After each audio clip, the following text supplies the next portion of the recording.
ఇక దేశ సభలో ప్రజా గొంతుగా ఎలా అవుతారో తెలుసా? ఎంపీ ఎన్నిక, జీతభత్యాలు, సెక్యూరిటీపై విశ్లేషణ, ఆ ప్రత్యేక విశ్లేషణ. భారత రాజ్యాంగం కల్పించిన అధికారాలు, బాధ్యతలు ఇవే. అసలు ఎంపీ అంటే ఎవరు, ఎలా ఎన్నికవుతారు, చట్టసభలో ఎలా కూర్చుంటారు, ఎమ్మెల్యేలు ఇక్కడి నుంచి ఎలా కూర్చుంటారు అనేది మొత్తం పూర్తి స్థాయిలో ఒక వార్త అందించే ప్రయత్నం చేసినాం. దేశ అత్యున్నత చట్టసభ అయిన పార్లమెంట్లో అడుగుపెట్టడం అనేది ప్రతి రాజకీయ నాయకుడి కళ. కానీ సామాన్యుడు ఎంపీ అంటే మెంబర్ ఆఫ్ పార్లమెంట్ కావాలంటే రాజ్యాంగం నిర్దేశించిన నిబంధనలు ఏమిటి, వారికి ప్రభుత్వం ఇచ్చే జీతం ఎంత, వారికి ఉండే భద్రత ఏమిటి అనే ఆసక్తికర అంశాలు ప్రజావాయిస్ పాఠకుల కోసం. ఎంపీ అంటే ఎవరు, ఎలా ఎన్నికవుతారు? మొదటిగా భారత పార్లమెంట్లో 2 సభలు ఉంటాయి. ఒకటి లోక్సభ, దిగువ సభ అంటారు, దీన్ని ప్రజల సభ అంటారు. ప్రతి 5 ఏళ్లకు ఒకసారి జరిగే సార్వత్రిక ఎన్నికల్లో ప్రజలు ప్రత్యక్షంగా ఓటు వేసి తమ ప్రతినిధిని ఎన్నుకుంటున్నారు. ఇది అందరికీ తెలిసిన విషయమే. కానీ ఇక్కడ పోటీ చేయడానికి కనీస వయసు 25 సంవత్సరాలు ఉండాలి. 25 సంవత్సరాలు ఉండాలి ఎంపీగా పోటీ చేయాలని. ఇక రెండోది ఎగువ సభ, రాజ్యసభ అంటారు. దీనిని రాష్ట్రాల మండలి అంటారు. ఇక్కడ సభ్యులను ఎమ్మెల్యేలు ఎన్నుకుంటారు. ఇది పరోక్ష ఎన్నిక. ఇక్కడ పోటీ చేయడానికి కనీసం 30 ఏళ్ళ వయసు ఉండాలి. ఇంకా చట్టసభల్లో ఎలా కూర్చుంటారు? ఎన్నికల్లో గెలిచినంత మాత్రాన ఒక వ్యక్తి సభ్యుడు అయిపోడు, కానీ ప్రమాణ స్వీకారం చేయాలి. రాజ్యాంగంలోని ఆర్టికల్ 99 ప్రకారం రాష్ట్రపతి లేదా ఆయన నియమించిన వ్యక్తి సమక్షంలో ప్రమాణ స్వీకారం చేసిన తర్వాతే సభ్యుడిగా గుర్తింపు లభిస్తుంది. ఆ తర్వాతే సభలో కేటాయించిన అసలు ఎంపీకి ఎంత జీతం ఉంటుంది, ఎంపీకి ఏమేమి వసతులు ఉంటాయి ఒకసారి చూద్దాం.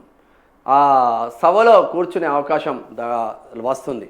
జీతభత్యాలు, ఇతర సదుపాయాలు ఎంపీకి ఎట్లా ఉంటాయి? ఎంపీల జీతభత్యాలు పెన్షన్ చట్టం 1951 ప్రకారం నిర్ణయిస్తారు. మూల వేతనం అంటే నెలకు సుమారు ₹1,00,000 వరకు ఉంటుంది.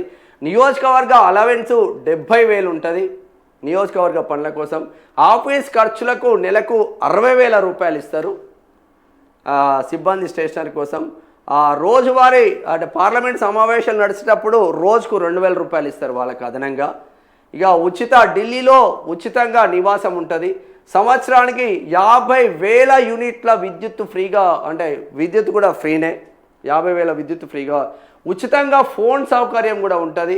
రైలు మరియు విమాన ప్రయాణాల్లో రాయితీలు ఉంటారు. మొన్న రాఘవ్ చెద్దా మాట్లాడాడు, 400కి అన్లిమిటెడ్ వచ్చిన తర్వాత ఒక ఎంపీకి ఇప్పుడు జియో కానీ ఏది కానీ ₹400 ₹500 పెడితే అన్లిమిటెడ్ వస్తే ₹1,000 వేసుకో.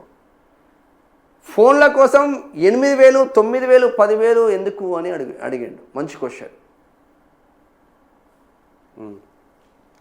ఇక సెక్యూరిటీ భద్రత ఎలా ఉంటుంది? ఎంపీలందరికీ ఒకే రకమైన భద్రత ఉండదు. వారికి ఉండే ముప్పు ఆధారంగా కేంద్రం హోంమంత్రిత్వ శాఖ భద్రతను నిర్ణయిస్తుంది. సాధారణ భద్రత ప్రతి ఎంపీకి సాధారణంగా ఢిల్లీ పోలీసుల నుంచి లేదా స్థానిక పోలీసుల నుంచి తక్కువ స్థాయి భద్రత ఉంటుంది. కేటగిరీ భద్రత కేంద్ర మంత్రులు లేదా ప్రాణహాని ఉన్న ఎంపీలకు వారి హోదాను బట్టి XYZ లేదా Z+ కేటగిరీ భద్రత కల్పిస్తారు.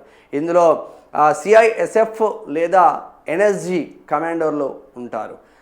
అనర్హత ఇప్పుడు ఒక ఎంపీ ఏదైనా నేరంలో 2 ఏళ్ళు లేదా అంతకంటే ఎక్కువ కాలం జైలు శిక్ష అనుభవిస్తే రాజ్యాంగంలోని ఆర్టికల్ 102 మరియు ప్రజా ప్రాతినిధ్య చట్టం ప్రకారం వారి సభ్యత్వం రద్దవుతుంది.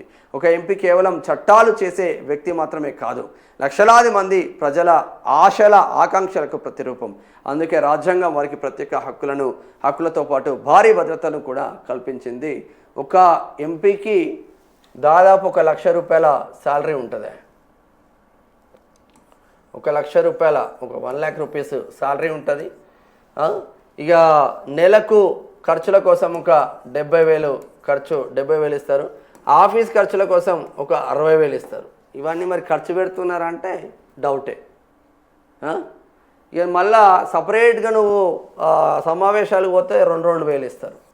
ఇవి కాకుండా అనేక రకాలుగా ఒక సైన్లు చేస్తే కోట్లు వస్తాయి. అక్కడ పెద్ద ప్రాజెక్ట్ ఉంది సార్ మీ నియోజకవర్గంలోనే, ఎమ్మెల్యే కలిసినాం సార్, ఎమ్మెల్యే ఓకే అన్నాడు. ఇక మీరు ఎంపీ కూడా ఓకే అంటే మీ నియోజకవర్గంలో కాబట్టి 7 మంది ఎమ్మెల్యేలు ఓకే అన్నారు సార్, ఇక మీ నియోజకవర్గం మీరు ఒక్కరే ఎంపీ కాబట్టి మీరు ఓకే అంటే ఇక వాళ్ళకు పోతాయి సార్, మీకు పోతాయి అని ఇవన్నీ డమ్మీ అయిపోతాయి. ఇక్కడ అసలు సిసలైన రాజకీయం నడుస్తుంది. ఒక రేంజ్లో డబ్బులు సంపాదిస్తున్నారు ఒక్కొక్కడు ఎమ్మెల్యేలు ఎంపీలు. ఇదో పెద్ద లెక్క కూడా కాదు వాళ్ళకు. 2 లక్షల నెలకు పెద్ద లెక్కనే కాదు. ఇగో ఇది. ఇక రాఘవ్ చెద్దాకు Z+